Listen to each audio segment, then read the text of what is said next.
बिस्मिल्लाहिर्रहमानिर्रहीम अस्सलाम वालेकुम। BBA 4th year and 7th semester आप लोग उम्मीद करते हैं कि आप लोग खैरियत से होंगे। कोविड-19 की आपको सिचुएशन पता है, जिसमें हमारा कोर्स अभी स्टार्ट ही हमने लिया था, लेकिन कुछ वजूहात की बिना पे हमें उसको रोकना पड़ गया। तो अब हमने किसी तरह अल्टरनेट क्रिएट किया कि आपको जो है वो स्टडी का सिलसिला कंटिन्यू किया जाए। तो अब हम जो है वो इस तरह रिकॉर्डिंग लेक्चर के थ्रू जो है वो आपको स्टडी करवाएंगे। यहाँ पर मेरी पूरी कोशिश होगी कि मैं आपको एक भरपूर लेक्चर डिलीवर करूँ जिसमें आपके तकरीबन सारे क्वेश्चन एंटरटेन हो जाएं। लेकिन उसके बावजूद भी जहाँ जहाँ आपको प्रॉब्लम्स रहेंगी वो फिर एक व्हाट्सएप ग्रुप हम इंशाल्लाह बनाएंगे, जिस पर क्वेश्चंस भी मैं आपको दे दिया करूँगा सॉल्व करने के लिए, और आपकी जो क्वेरीज़ होंगी वो भी हम उसी ग्रुप के ऊपर सॉल्व करेंगे। तो हम अपने कोर्स को बिल्कुल एक ज़ीरो से स्टार्ट लेते हैं। हम समझते हैं हमने इससे पहले अभी तक उस कोर्स को पढ़ा ही नहीं। वजह ये थी कि एक तो स्टार्ट ही लिया था, 1-2 क्लासेस ही हुई थी, और वो भी अब इतना टाइम हो गया तो हम उस जो 1-2 क्लासेस थी उनको भी कंसीडर नहीं कर सकते। हम बिल्कुल ज़ीरो से स्टार्ट करेंगे।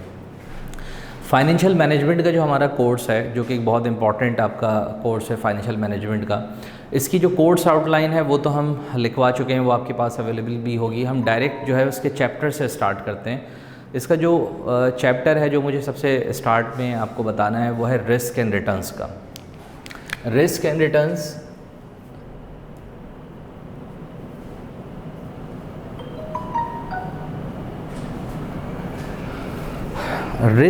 रिटर्न्स का थोड़ा सा पहले इंट्रोडक्शन डिस्कस करते हैं। देखिए, रिस्क और रिटर्न्स दो ऐसी चीज़ें हैं जो दोनों एक साथ साथ चलती हैं। ये मुमकिन नहीं है कि हम जो है वो रिटर्न्स अर्न करते रहें और उसमें रिस्क इन्वॉल्व ना हो, और जिस चीज़ में रिस्क होता है वो रिस्क लिया ही इसलिए जाता है कि उसमें रिटर्न्स होते हैं। तो और एक बड़ी इंपॉर्टेंट कोटेशन में सुनेगी, high risk high return, low risk low return. जो जितना बड़ा रिस्क लेता है उसके रिटर्न्स भी उतने ही बड़े होते हैं, और जो जितना कम रिस्क लेता है उसके रिटर्न्स भी उतने ही कम हो जाते हैं। तो हमें जो रिस्क है ना, इसको थोड़ा सा कैलकुलेट करना है कि रिस्क किसी चीज़ में कितना मौजूद होता है और उसमें एक्सपेक्टेड रिटर्न्स हमारे क्या हो सकते हैं। ऐसा ना हो कि हम रिस्क बहुत बड़ा ले लें और उसके रिटर्न्स हमारे इतने ना हो, तो फिर वो रिस्क हमें लेना ही नहीं चाहिए। और इसी तरीके से रिस्क अगर हम बहुत कम ले रहे हैं लेकिन उसके रिटर्न्स बहुत अच्छे आ सकते हैं, तो हम अपना रिस्क थोड़ा सा बढ़ा भी सकते हैं। तो हमें रिस्क और रिटर्न्स को बैलेंस करके चलना है यहाँ पर, ठीक। तो रिस्क और रिटर्न्स के हवाले से अगर हम डिस्कशन करें तो पहले हम रिटर्न्स पे बात करते हैं।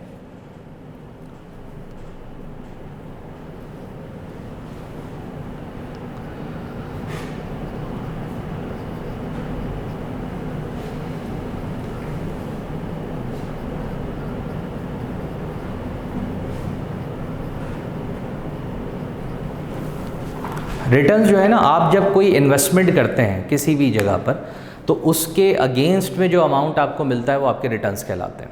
और रिटर्न्स में हमारे पास 3 रिटर्न्स हो सकते हैं, रियलाइज्ड, एक्सपेक्टेड और रिक्वायर्ड। रियलाइज्ड रिटर्न उसको कहते हैं जो आप अर्न कर चुके हैं अपनी पास्ट इन्वेस्टमेंट पे, जो टाइम गुजर चुका है उसमें जो अर्निंग आपको हो चुकी है उसको हम रियलाइज्ड कहेंगे। एक्सपेक्टेड फ्यूचर रिटर्न्स हैं, ये वो अभी हैं जो अभी आपने अर्निंग तो नहीं की है लेकिन आपको एक्सपेक्टेशन है कि आपको इतना रिटर्न मिलेगा। तो रियलाइज और एक्सपेक्टेड में तो बहुत बड़ा फ़र्क हो गया। ये पास्ट टाइम का रिटर्न है और ये फ्यूचर का है, ठीक है। और रिक्वायर्ड की जहाँ तक बात की जाए तो रिक्वायर्ड ये है कि हम कितना अर्न करना चाहते हैं। ये एक अलग स्टेटमेंट है कि हम कितना अर्न कर चुके हैं और कितना अर्न करने की एक्सपेक्टेशन है, लेकिन इम्पॉर्टेंट ये भी है कि हम कितना अपनी इन्वेस्टमेंट पे रिटर्न लेना चाहते हैं जिससे हमारी सेटिस्फेक्शन होगी। तो ये मिनिमम रिक्वायर्ड रेट होता है कि आप अपनी इन्वेस्टमेंट पे कम से कम इतना रिटर्न तो चाहेंगे। अगर आपको ये रिटर्न नहीं मिला तो आप सेटिस्फाई नहीं होंगे। तो अगर हम रियलाइज़ की बात करें तो अच्छा, हर रिटर्न को हम यहाँ के का साइन देंगे। के जो है वो यहाँ रिटर्न को शो कर रहा है और ये इसका एवरेज कैलकुलेट हो रहा है। इसका फॉर्मूला है आपके पास समीशन के डिवाइडेड बाय एन, ठीक है। और इसके ऊपर हम एक बार लगा देते हैं। बार यहाँ शो कर रहा है रियलाइज को, कि रियलाइज रेट है जो आप अर्न कर चुके हैं। इसमें जितने भी डिफरेंट ईयर्स होंगे, इसमें हो सकता है हमने 5 ईयर्स की इन्वेस्टमेंट की हो तो 5 ईयर्स के 5 डिफरेंट रेट्स होंगे, तो हमने उनको क्या करना है, सम करना है और डिवाइड एन पर करना है। एन क्या है, नंबर ऑफ़ ईयर्स। अगर 5 ईयर है तो 5 पे डिवाइड होगा, ये उसका एवरेज कैलकुलेट हो जाएगा। ये वो है जो आप अर्न कर चुके हैं। एक्सपेक्टेड जो आपने इन फ्यूचर अर्न करना है उसके लिए हमारे पास के कैप का फॉर्मूला यूज़ होता है, समीशन पी आई इंटू के आई। पी स्टैंड्स फॉर प्रोबेबिलिटी है और के जो है वो रिटर्न है, तो हम इन दोनों का प्रोडक्ट लेकर उसको सम अप करेंगे तो आपके पास एक्सपेक्टेड रेट आ जाएगा, ठीक है। और इसके बाद अगर हम रिक्वायर्ड की बात करें तो रिक्वायर्ड में हमारे पास फॉर्मूला होता है K R F plus beta into M R P. K R F जो है वो रिस्क फ्री रेट है और plus beta into M R P market risk premium. Market risk premium क्या है कि आप जब मार्केट में इन्वेस्टमेंट करते हैं किसी भी एक पर्टिकुलर सेगमेंट पर, तो उस मार्केट का अपना एक रिस्क होता है। आप स्टॉक मार्केट में इन्वेस्टमेंट करेंगे उसका अपना एक रिस्क होगा, आप बॉन्ड मार्केट में इन्वेस्टमेंट करेंगे उसका अपना एक रिस्क होगा, आप एजुकेशन इंडस्ट्री में करेंगे उसका एक अलग रिस्क होगा।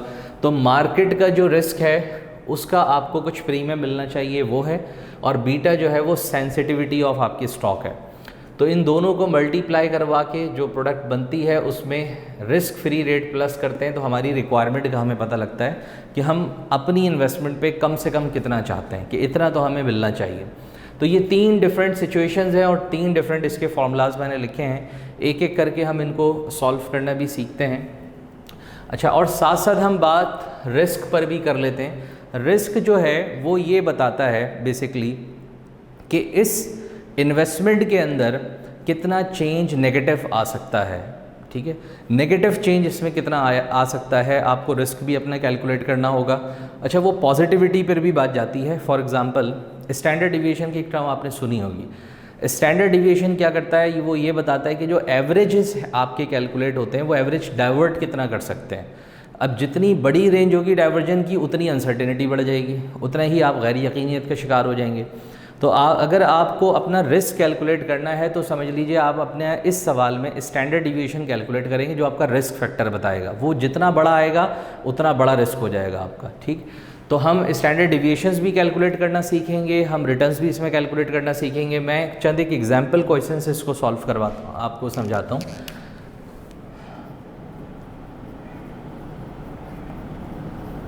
एक एग्जाम्पल क्वेश्चन बनाते हैं हम रियलाइज को सॉल्व करने के लिए। यहाँ पर मैंने रखे कुछ ईयर्स और यहाँ पर मैंने रखा रियलाइज रेट, ठीक है। 1 ईयर, 2, 3, 4, 5।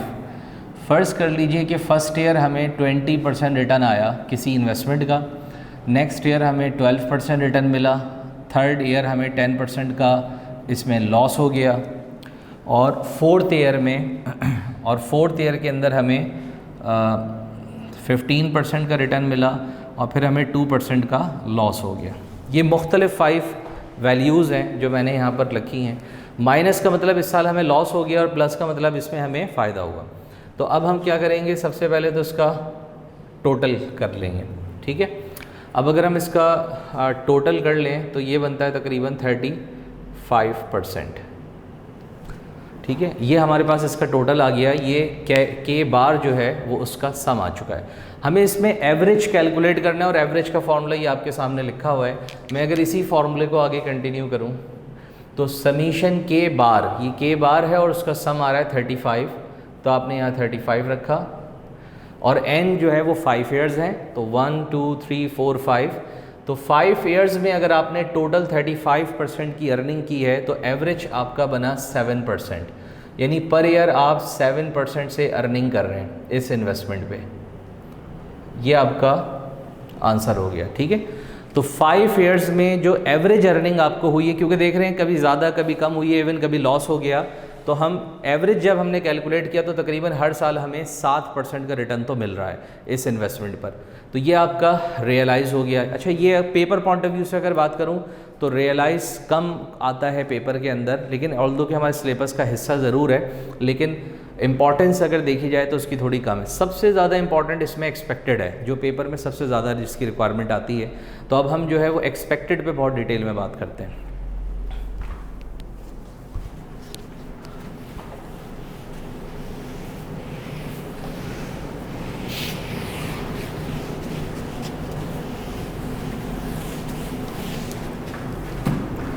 एक्सपेक्टेड के लिए भी हम एक एग्जाम्पल क्वेश्चन पहले लेते हैं।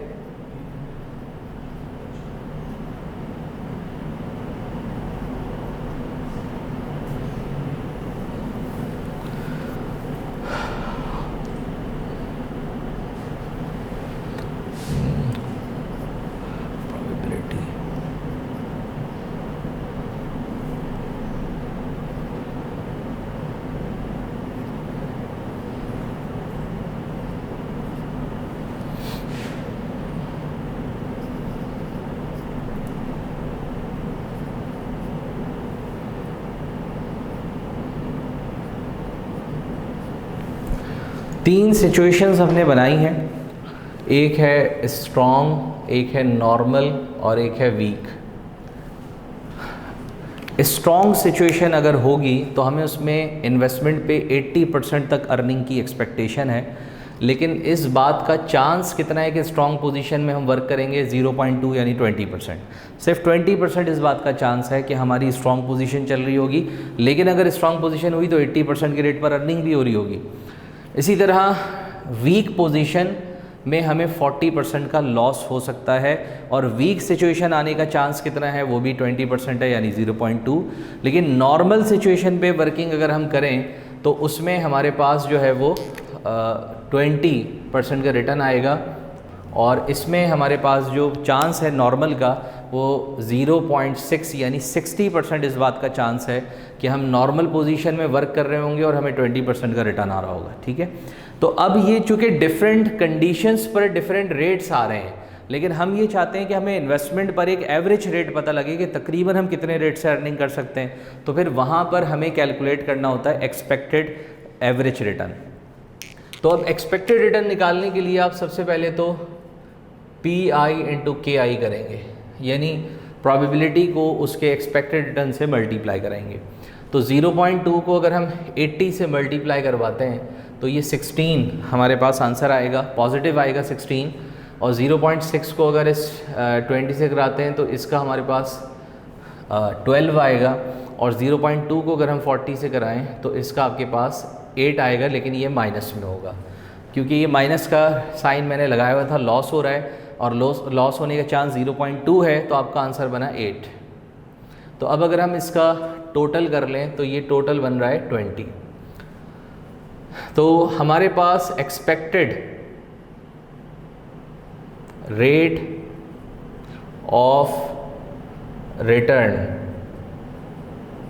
एक्सपेक्टेड रेट ऑफ रिटर्न निकालने का जो फॉर्मूला है वो भी मैंने लिखवाया भी था, दोबारा यहाँ लिखता हूँ कि वो है समीशन PI इंटू KI।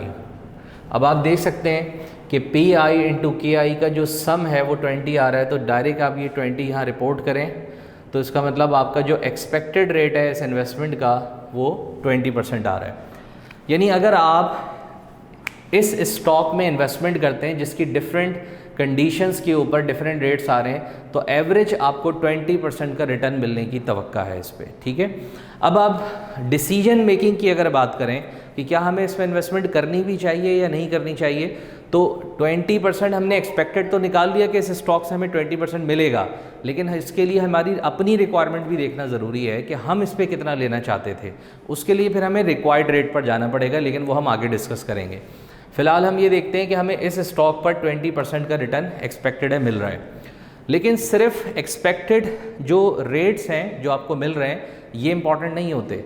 इसके साथ साथ हमें ये भी चेक करना ज़रूरी है कि इसमें रिस्क कितना इन्वॉल्व है। रिस्क की इन्वॉल्वमेंट जब हमारे पास आएगी तो फिर हमारी जो डिसीजन है वो ज़्यादा अच्छा हो सकेगा, उसमें थोड़ी ऑथेंटिसिटी आ जाएगी। तो अब हम कैलकुलेट करते हैं कि हमारे पास इस रिटर्न में रिस्क कितना है। 20% तो मिल सकता है, लेकिन इसमें रिस्क कितना इन्वॉल्व है उसको कैलकुलेट करना है, और रिस्क को कैलकुलेट करने के लिए आपको कैलकुलेट करना पड़ेगा standard deviation. Standard deviation basically आपका रिस्क कैलकुलेट कर देगा कि इसमें रिस्क कितना है, और स्टैंडर्ड डिविएशन को निकालने का जो फॉर्मूला है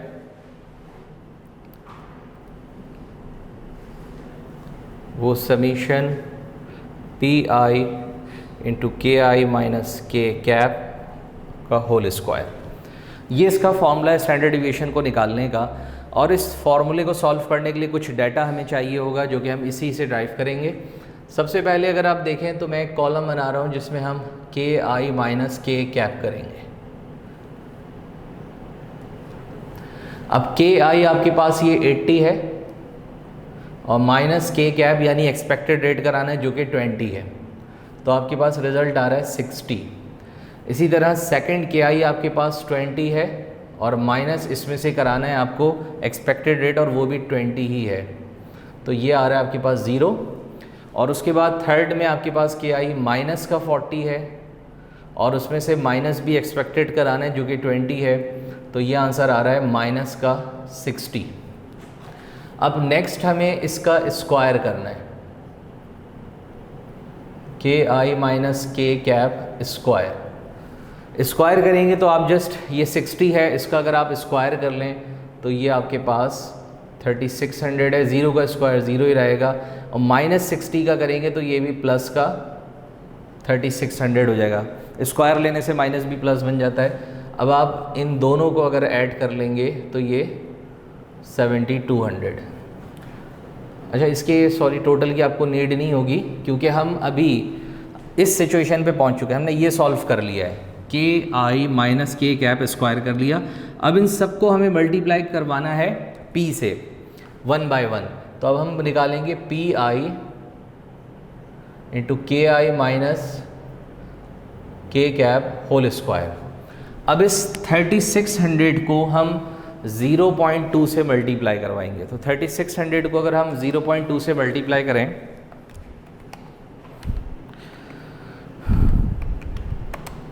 तो हमारे पास आंसर आएगा 720।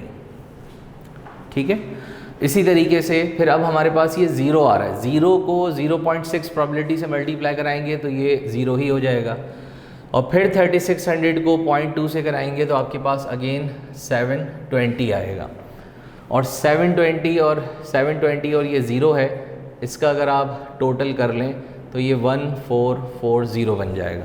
ठीक है, तो ये आपके पास इसका टोटल आ गया। तो अब आप देखिए कि फॉर्मूला जो है वो कह रहा था कि के आई माइनस के कैप, वो हमने ये सॉल्व कर लिया, फिर इसका स्क्वायर करना था वो हमने स्क्वायर कर लिए, फिर इन सबको हमें एक एक करके पी से मल्टीप्लाई कराना था वो हमने करा लिया, और अब इस पूरी टर्म का हमें समीशन चाहिए था तो वो इसका समीशन भी आ गया 1440। तो हमारे पास फॉर्मूले की सारी रिक्वायरमेंट्स पूरी हो चुकी हैं। अब आप इसके अंदर रखेंगे 1440 और अब इस 1440 का आप जो है वो अंडर रूट अगर आप कैलकुलेट कर लें तो आपके पास जो है वो स्टैंडर्ड डिविएशन कैलकुलेट हो जाएगा। तो इसका रूट जो है वो हम निकाल कर देख लेते हैं कि इसका रूट कितना होगा।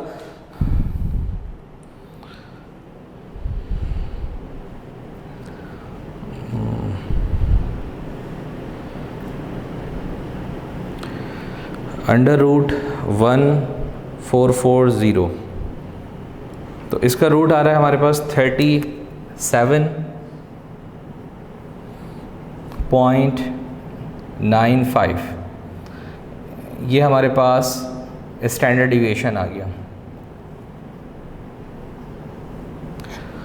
ये 37.95 का जो स्टैंडर्ड डिविएशन आ रहा है, इसकी इंटरप्रिटेशन बड़ी इंपॉर्टेंट है कि ये है क्या। आपको 20% का रिटर्न मिलने की तवक्का है, लेकिन उसमें रिस्क कितना इन्वॉल्व है 37, यानी 38 कह लें राउंड करके, यानी जितना आपको बताया गया है इससे आप 38% के करीब आप पीछे भी जा सकते हैं और 38% के करीब आगे भी आपको रिटर्न मिल सकता है। यानी ये भी पॉसिबिलिटी है कि 20% बताया तो जा रहा है लेकिन रिस्क चूँकि इतना बड़ा है तो हो सकता है आपको 18% का लॉस हो जाए। 20% में से 38 बैक पे जाएं तो माइनस का 18 आ जाता है, और अगर कभी बहुत अच्छी सिचुएशन चल रही हो तो आपको 58% तक का भी मार्जिन मिल सकता है। तो आप इस 20 पे डिपेंडेंट ना हो कि हमें इतना मिलेगा, आप ये भी जहन में रखें कि इतना आप पीछे भी जा सकते हैं और इतना आप आगे भी जा सकते हैं। तो आप रेंज देखें कितनी बड़ी बन रही है। तो -18 से लेकर प्लस के 58% तक की इस इन्वेस्टमेंट की रेंज है, जो कि इतनी बड़ी रेंज है। यहाँ अनसर्टेनिटी बहुत है, यानी आपको पता ही नहीं लगेगा कि हमें कब कितना प्रॉफिट हो सकता है। तो रिस्क बहुत बड़ा इन्वॉल्व हो गया इसके अंदर स्टैंडर्ड डिविएशन। तो जितना छोटा स्टैंडर्ड डिविएशन होगा उतनी सर्टेनिटी आ जाएगी आपके फैसले में। फ़र्ज़ कर लेते हैं कि ये स्टैंडर्ड डिविएशन जो है वो 2% आ रहा है, तो ये बड़ा आसान हो जाता कि अगर हम 20% का रिटर्न कमा रहे हैं तो 2% कम भी हो सकता है और 2% ज़्यादा भी हो सकता है। अगर कम हुआ तो हम 18% तक चले जाएंगे, ज़्यादा हुआ तो 22 मिल जाएगा। तो यहाँ फैसला करना बड़ा आसान है कि हम इस पे रिलाई करें इस 20% पे या ना करें, क्योंकि रिस्क बहुत कम है तो रिलायबिलिटी बढ़ जाएगी। या इतना बड़ा रिस्क आ रहा है तो इसकी वजह से फैसले में रिलायबिलिटी जो है ना वो हमारी ज़्यादा नहीं हो सकेगी। मैं इसका स्टैंडर्ड डिविएशन को आपको एक एग्जांपल से भी समझाता हूँ। हम 2 बैट्समैन लेते हैं, एक शाहिद आफरीदी है और एक जो है वो फ़र्ज़ कर लेते हैं मिसबा है। तो मिसबा उल हक और शाहिद आफरीदी के हमने लास्ट 10 इनिंग्स जो हैं उसके स्कोर को ऐड किया और डिवाइडेड बाय 10 किया, तो दोनों का एवरेज स्कोर आ रहा है 50 रन्स। यानी पिछले 10 मैचेस से एवरेज दोनों 50-50 रन्स बना रहे हैं। लेकिन जाहिर सी बात है कि दोनों के इंडिविजुअल इनिंग्स अगर देखी जाएँ तो किसी में ज़्यादा स्कोर होगा, किसी में कम, लेकिन एवरेज 50 आ रहा है। तो अब क्या हुआ है कि ऐसा मैच आया जिसमें 50 रन्स बनाने की नीड है और हमें किसी एक बैट्समैन को भेजना है। तो अब वहाँ पर हम किसको भेजेंगे? अगर हम एवरेज से देखकर फैसला करें तो दोनों की लास्ट 10 इनिंग्स का स्कोर 50 रन आ रहा है, इसका मतलब दोनों जा सकते हैं उस पोजीशन पर खेलने के लिए। लेकिन जब हमने स्टैंडर्ड डिविएशन देखा तो स्टैंडर्ड डिविएशन जो है वो आफरीदी का आ रहा था 40 रन्स और मिसबा का आ रहा था 5 रन्स।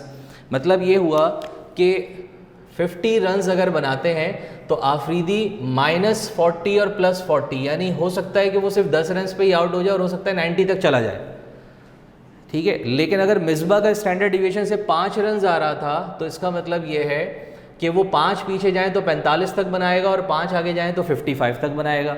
तो इसका मतलब ये हुआ कि मिसबा इस पोजीशन के लिए ज़्यादा रिलायबल है क्योंकि उसका स्टैंडर्ड डिविएशन बड़ा कम है, ठीक है। लेकिन आफरीदी आप देखें तो उसका स्टैंडर्ड डिविएशन इतना बड़ा है कि वो अनसर्टेनिटी बहुत आ गई उसमें।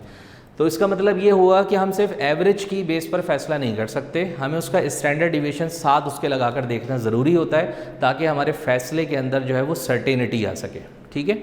तो ये इस क्वेश्चन की रिक्वायरमेंट है कि आपको एक्सपेक्टेड रेट निकालना होता है, आपको स्टैंडर्ड डिविएशन को कैलकुलेट करना होता है, और एक और चीज़ है इसमें CV stands for coefficient of variation. तो आपको इसमें कोएफिशिएंट ऑफ वेरिएशन भी साथ साथ निकालना होगा।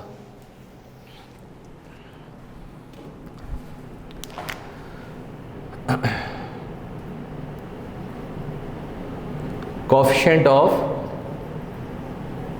वेरिएशन,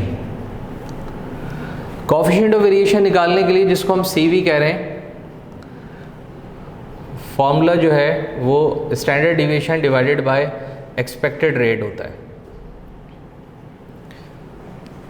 अब देखिए इसको सॉल्व करने के लिए ये दोनों ही चीज़ें रिक्वायर्ड थी जो हम निकाल चुके हैं, तो इसके बाद आप जो है वो ये सॉल्व कर सकते हैं फॉर्मूला आसानी से। तो स्टैंडर्ड डिविएशन आपके पास है 37.95 और एक्सपेक्टेड रेट आ रहा था 20, ठीक है। और इसके फॉर्मूले में इंटू 100 भी कराते हैं ताकि ये परसेंटेज में कन्वर्ट हो जाए, क्योंकि CV हमेशा परसेंटेज में ही रिपोर्ट होती है, ठीक है। तो अब हम इसको सॉल्व कर लेते हैं। ये 37.95 डिवाइडेड बाय 20 और इंटू 100, तो 189.75% ये हमारे पास CV आ रही है,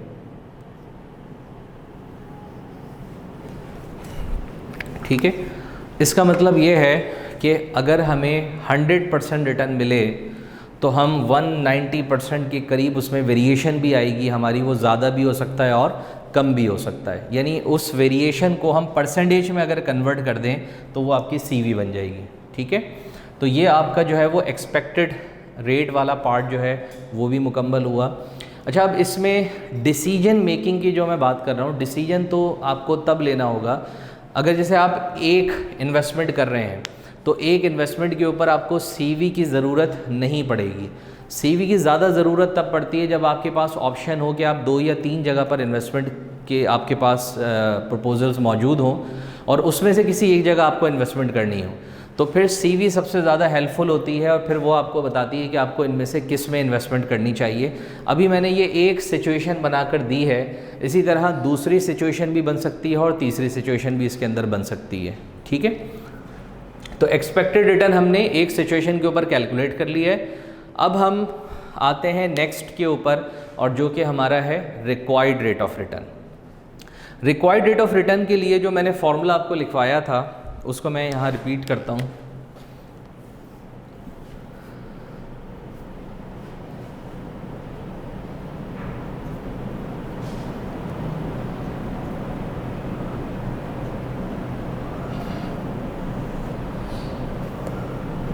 रिक्वायर्ड रेट ऑफ रिटर्न का फॉर्मूला था K required is equals to KRF plus beta into MRP, market risk premium. KRF हम कहते हैं रिस्क फ्री रेट को। रिस्क फ्री रेट को थोड़ा समझना ज़रूरी है, नाम से ही जाहिर हो रहा है risk free rate. Risk free rate का मतलब ये है जिसमें हमें कोई ख़तरा ना हो और इसमें किसी किस्म का रिस्क इन्वॉल्व ना हो। इतनी सेफ़ इन्वेस्टमेंट सिर्फ एक जगह ही हो सकती है और वो जगह है स्टेट बैंक के इशू किए हुए इंस्ट्रूमेंट्स। अगर स्टेट बैंक अपने T-बिल्स को इशू करता है और अगर आप वो परचेज़ कर लेते हैं तो उसमें आपको बिल्कुल रिस्क फ्री इन्वेस्टमेंट है, उसमें आपको कोई ख़तरा नहीं होता, आपके पैसे भी सेव होते हैं, आपका रिटर्न भी कंफर्म होता है कि ये आपको मिलेगा, ठीक है। उसके अलावा आप कहीं पर भी अगर जाते हैं तो वहाँ पर रिस्क लाजमी तौर पर इन्वॉल्व होना शुरू हो जाता है। तो जो हम इसके लिए जो बेंचमार्क बना रहे हैं रिस्क फ्री के लिए, वो समझ लें कि स्टेट बैंक की जो सिक्योरिटीज़ हैं उसको हमने बेस किया है। तो फ़र्ज़ कर लीजिए कि जो रिस्क फ्री रेट हमें मिल रहा है वो स्टेट बैंक की सिक्योरिटीज़ पर लेट्स से कि वो हमें मिल रहा है 8%।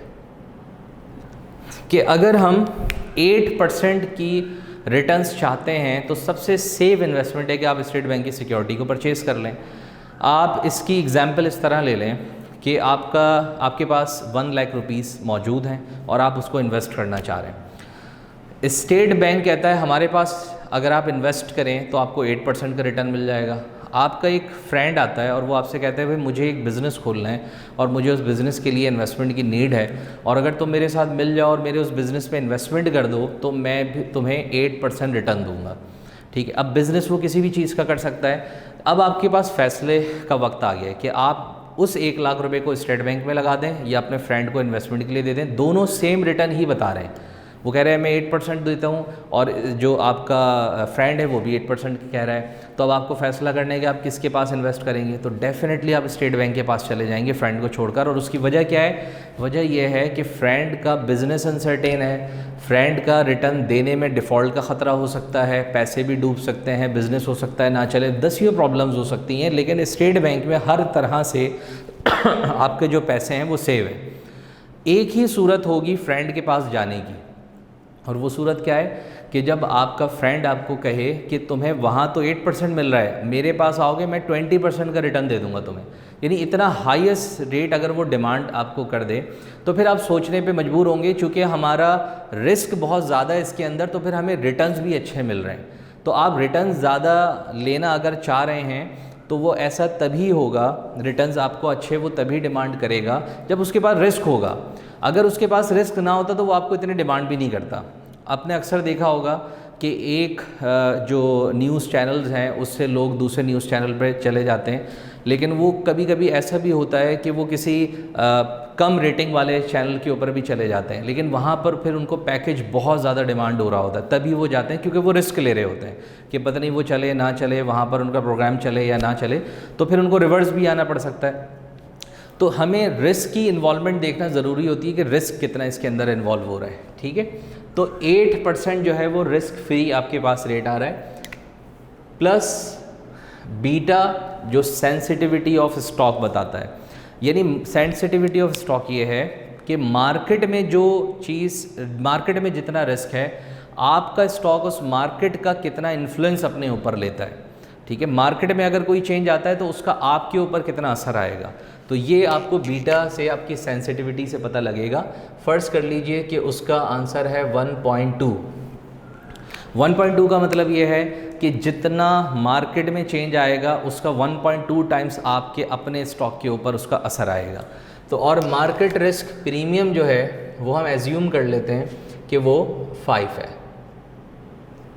मार्केट में जो रिस्क है जाने का वो 5% है। जैसे अभी मैं एग्जांपल दे रहा था कि आप स्टेट बैंक में जा रहे हैं तो 8% है, लेकिन स्टेट बैंक छोड़ के किसी मार्केट में जाएंगे तो उस अपना मार्केट का रिस्क 5% है, लेकिन उस मार्केट में जो आपका स्टॉक है, आपके स्टॉक की सेंसिटिविटी 1.2 टाइम्स है। इसका मतलब ये हुआ कि जो रिस्क मार्केट के अंदर है उसका 1.2 टाइम्स रिस्क आपके अपने स्टॉक का है। तो इसको इससे मल्टीप्लाई कराऊँ तो ये 6% बनता है, और 8% और 6% को ऐड कर लें तो ये 14% बनता है। ये आपकी रिक्वायरमेंट आ गई। इसका मतलब ये हुआ कि आप 14% मिनिमम आपका रेट है जो आपको लाजमी चाहिए। अगर आपको कोई स्टॉक 14% से कम रिटर्न दे रहा हो तो आप उस स्टॉक में इन्वेस्टमेंट नहीं करेंगे। अगर हम सिर्फ रिक्वायर्ड और एक्सपेक्टेड रेट की बुनियाद पर फैसला करें इस सवाल की हद तक, तो हमारी रिक्वायरमेंट है 14% और हमारा जो एक्सपेक्टेड रेट आ रहा था वो 20% आ रहा था। तो हमारी एक्सपेक्टेड रेट इन्वेस्टमेंट का बहुत ज़्यादा है और हमारी रिक्वायरमेंट तो मिनिमम 14% है। तो अगर इस बुनियाद पर फैसला करना हो तो डेफिनेटली हम स्टॉक में इन्वेस्टमेंट कर देंगे, क्योंकि हमें 6% अपनी रिक्वायरमेंट से ज़्यादा मिल रहा है, मिनिमम रिक्वायरमेंट से 6% ज़्यादा मिल रहा है, तो हमें जो है वो यहाँ पर इन्वेस्टमेंट कर देनी चाहिए। ठीक है, तो ये एक पूरा सिनेरियो था जो मैंने 3 कंडीशंस बनाई, रियलाइज, एक्सपेक्टेड और रिक्वायर्ड। तो उन तीनों को हमने जो है वो यहाँ पर सॉल्व करना जो है वो सीख लिया। ठीक है, अब इसकी प्रैक्टिस मैं आपको दूंगा व्हाट्सएप के ऊपर क्वेश्चंस दूंगा, तो ताकि आप इसी बुनियाद पर उसको सॉल्व कर सकें। ठीक है जी स्टूडेंट, हमने अभी जो अपना एक लेक्चर मुकम्मल किया था जिसमें हम रिस्क एंड रिटर्न्स पे बात कर रहे थे। तो रिस्क एंड रिटर्न वाला ही टॉपिक कंटिन्यू है हमारा, और अब हम पोर्टफोलियो इन्वेस्टमेंट पे डिस्कशन करेंगे। पोर्टफोलियो इन्वेस्टमेंट जो है वो बेसिकली ये बताती है कि आप एक स्टॉक में इन्वेस्टमेंट करें या आप एक से ज़्यादा स्टॉक पर चले जाएं। अगर आपके पास अमाउंट मौजूद है तो सिर्फ एक कंपनी के स्टॉक में इन्वेस्टमेंट करें या मल्टीपल कंपनीज़ के स्टॉक में इन्वेस्टमेंट करें, उसी अमाउंट को स्प्लिट करके।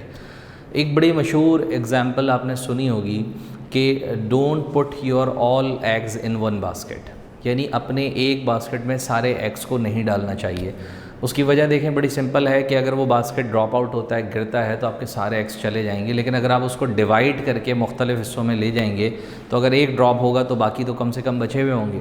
तो एक होता है स्टैंड अलोन रिस्क, का मतलब कि किसी एक ही जगह पर इन्वेस्टमेंट कर दें और उसका रिस्क आएगा। दूसरा होता है आपके पास पोर्टफोलियो, यानी आप उसी इन्वेस्टमेंट को डिवाइड करके मुख्तलिफ जगह पर इन्वेस्ट कर दें। तो जितना आप रिस्क को मैनेज करना चाहते हैं उतने ही ज़्यादा जगहों पर आपको इन्वेस्टमेंट करनी होगी। अपना रिस्क रिड्यूस करने के लिए अपना पोर्टफोलियो बढ़ाना होगा, और जितना पोर्टफोलियो कम होगा रिस्क फैक्टर उतना बढ़ता चला जाएगा, और सिर्फ एक में करेंगे तो सबसे ज़्यादा रिस्क हो जाएगा। ठीक है, तो स्टार्ट लेते हैं। हमने एग्जाम्पल दी है, 3 कंपनीज़ हैं ABC। फ़िलहाल हम 3 कंपनीज़ के ऑप्शन रख रहे हैं, आप 5 कंपनीज़ 10 कंपनीज़ भी कर सकते हैं। तो समझाने के लिए 3 कंपनीज़ का डाटा है और एक्सपेक्टेड रेट 20% है। ये 20% अभी तो मैंने डायरेक्ट लिख दिया, लेकिन आप ये जानते हैं ये 20% कहाँ से और किस तरह निकल कर आया। इसके लिए मैंने आपको एक कंपनी की एग्जांपल से समझा दिया था कि उसकी एक स्ट्रॉन्ग पोजीशन होती है, एक नॉर्मल पोजीशन होती है, एक वीक पोजीशन में होता है, और उसके बाद एक फार्मूला लगाकर हम उसका एक्सपेक्टेड रेट निकालते हैं। बिल्कुल इसी तरह बी कंपनी का भी कोई डाटा होगा और उस डाटा से उसका एक्सपेक्टेड रेट 12% आ रहा है और सी का 5% आ रहा है, और बीटा जो है वो 1.2, ये गिवन होते हैं क्वेश्चंस में। 1.2 जो है वो कंपनी ए का है जो हमने रखा था, 1 हमने कंपनी बी के लिए रखा है और 0.6 कंपनी सी के लिए रखा है। अच्छा, अब इन्वेस्टमेंट की अगर हम बात करें, हमारे पास फ़र्ज़ कर लीजिए कि टोटल 1,50,000 का अमाउंट है इन्वेस्ट करने के लिए, और इस 150 को हम, ऑप्शन तो ये है कि हम सारा अमाउंट उठा के कंपनी ए पे लगा दें, सारा अमाउंट उठा के बी पर लगा दें या सी पर लगा दें, और दूसरा ऑप्शन ये था कि हम इसको स्प्लिट करके मुख्तलिफ हिस्सों में तीनों कंपनीज़ पर इन्वेस्ट करें। तो हमने एक डिसीजन लिया कि हम 50,000 इन्वेस्ट करेंगे ए पर, 60,000 बी पर और 40,000 जो है वो सी पर इन्वेस्ट करेंगे। तो अब वेट ऑफ इन्वेस्टमेंट कैलकुलेट करना ज़रूरी है कि हमने किस स्टॉक पर कितनी इन्वेस्टमेंट की। तो वेट कैलकुलेट करने के लिए 50,000 ये जो इन्वेस्टमेंट है इसको टोटल पे डिवाइड करें, तो ये आपका वेट बन रहा है 0.33, ठीक है, जिसको 1/3 कह सकते हैं आप। और सेकंड फिर आपने 60,000 डिवाइडेड बाय इस 60 को टोटल पे डिवाइड करना है जो कि 150 है, तो ये बन रहा है 0.40, यानी 40% इन्वेस्टमेंट आपने बी पर की है। और इसी तरह 40,000 डिवाइडेड बाय 150 और ये आपका 0.27 के करीब बनेगा, ठीक है। तो ये आपके पास तीनों का वेट ऑफ इन्वेस्टमेंट भी आ गई कि आप किस पर कितनी कितनी इन्वेस्टमेंट कर रहे हैं। तो अब हमें इसमें कैलकुलेट क्या करना है, हमने ये कैलकुलेट करना है कि portfolio expected rate of return क्या है, कि अगर हम इन तीनों के पूल में मिलाकर इन्वेस्टमेंट करें तो हमें कितने % रिटर्न मिलने की तवक्का है, और रिटर्न रिक्वायर्ड रेट का मतलब कितना रिटर्न मिलना चाहिए। ये दो चीज़ें हम इसमें कैलकुलेट करेंगे और फिर डिसीजन लेंगे। सबसे पहले अगर हम इसमें बात करें एक्सपेक्टेड रेट ऑफ रिटर्न, अच्छा ये याद रहे कि ये पोर्टफोलियो का expected rate of return calculate हो रहा है, तो इसका साइन जो है एक्सपेक्टेड रेट का के कैप है, और अब आपने यहाँ पी यूज़ करना है, पी स्टैंड फॉर पोर्टफोलियो है, और इसका जो फॉर्मूला है वो WA इंटू के cap A plus WB into के cap B plus WC into के कैप C। अब चाहे इसमें DE जितनी भी कंपनीज होती हैं आगे बढ़ता चला जाता, फ़िलहाल WA का जो यानी वेट है, वेट ऑफ इन्वेस्टमेंट, वो 0.33 है, और इसको मल्टीप्लाई कराना है A के एक्सपेक्टेड रिटर्न से जो कि 20% आ रहा है। फिर वेट आपने B का लेना है जो कि 0.40 है, और मल्टीप्लाई B के रेट से कराना है जो कि 12 है। इसी तरह C का जो वेट है वो आपके पास 0.27 है, और मल्टीप्लाई इसके एक्सपेक्टेड रेट से कराना है जो कि 5 है, ठीक है। तो अब आपने क्या करना है, इनको मल्टीप्लाई करना है, तो हम मल्टीप्लाई कर लेते हैं। ये जो 20, अच्छा परसेंटेज को आप इग्नोर कीजिएगा, 20 को सिर्फ 0.33 से आप अगर मल्टीप्लाई कर दें तो ये आपके पास आ रहा है 6.67, और अब परसेंटेज आप खुद से लगा देंगे, ठीक है। सॉल्व करते में सिर्फ 20 को इससे मल्टीप्लाई कराना है, आगे खुद से एंड में परसेंटेज लगा देनी है। फिर इसी तरीके से यहाँ पर 12 को 0.4 से मल्टीप्लाई कराना है, तो ये आ रहा है 4.8, और परसेंटेज आपने खुद से लगा देनी है, ठीक है। और फिर ये आ रहा है 5 इंटू 0.27, ये आ रहा है 1.35, परसेंटेज आपने खुद से ऐड कर देनी है, ठीक। अब आपने इन तीनों को ऐडअप करना है, तो आपके पास पोर्टफोलियो का एक्सपेक्टेड रेट आ जाएगा।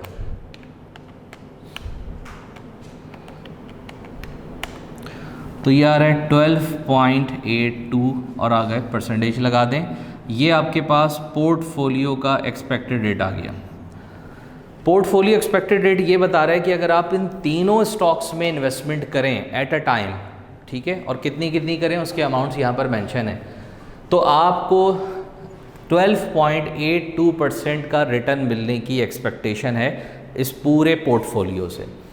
लेकिन अब अगला सवाल ये आएगा कि क्या ये इन्वेस्टमेंट करनी चाहिए या नहीं करनी चाहिए इस पोर्टफोलियो में। तो इसके लिए आपको कैलकुलेट करना होगा रिक्वायर्ड रेट ऑफ रिटर्न पूरे पोर्टफोलियो का, कि इस पोर्टफोलियो से हमें कितनी रिक्वायरमेंट थी। वो रिक्वायरमेंट पूरी हो जाती है तो फिर तो इन्वेस्टमेंट कर देंगे, नहीं पूरी होती तो इन्वेस्टमेंट नहीं की जाएगी। तो अब एक्सपेक्टेड के बाद रिक्वायर्ड रेट को कैलकुलेट करने के लिए आप यहाँ रिक्वायर्ड रेट का फॉर्मूला तो लगाएंगे, लेकिन सबसे पहला आपका काम है कि आप पोर्टफोलियो का बीटा कैलकुलेट करेंगे। हमें बीटा देखिए इंडिविजुअल तो पता है एक एक कंपनी का, लेकिन तीनों कंपनीज में चूंकि अब इन्वेस्टमेंट हो रही है तो हमें तीनों का एक कंबाइंड बीटा चाहिए होगा पोर्टफोलियो बीटा के नाम से। ठीक, तो अब हम कैलकुलेट करते हैं पोर्टफोलियो बीटा। ठीक, और बीटा की साइन है P लगा दीजिएगा ताकि पोर्टफोलियो हो। अब formula WA into beta of A plus WB into beta of B plus WC into beta of C, और इसी तरह अगर आगे और कंपनीज होती तो वो भी ऐड होता चला जाता। W वेट है और वेट है 0.33, मल्टीप्लाई बीटा से कराना है 1.2 है, इसका आप बीटा देख सकते हैं 1.2 है। फिर प्लस WB वेट है 0.4 और इसका बीटा है 1, प्लस WC इसका वेट है 0.27 और इसका जो बीटा है वो है 0.6। तो अब अगर आप इन सबको सॉल्व करें तो 0.33 मल्टीप्लाइड बाय 1.2, ये आपके पास 0.4 आ रहा है, और 0.4 को 1 से मल्टीप्लाई कराएं तो ये भी 0.4 आ रहा है, और 0.27 को मल्टीप्लाइड बाय 0.6 से अगर हम कराएं तो ये आ रहा है 0.16। तो अगर हम इन तीनों को अब ऐडअप कर लें 0.4 प्लस 0.4 प्लस 0.16 तो ये बन रहा है 0.96। ये आपके पास हो गया portfolio beta. Sensitivity of stock तीनों की मिलाकर बन रही है 0.96 इस पूरे पोर्टफोलियो की। अब आप रिक्वायर्ड रेट कैलकुलेट करेंगे,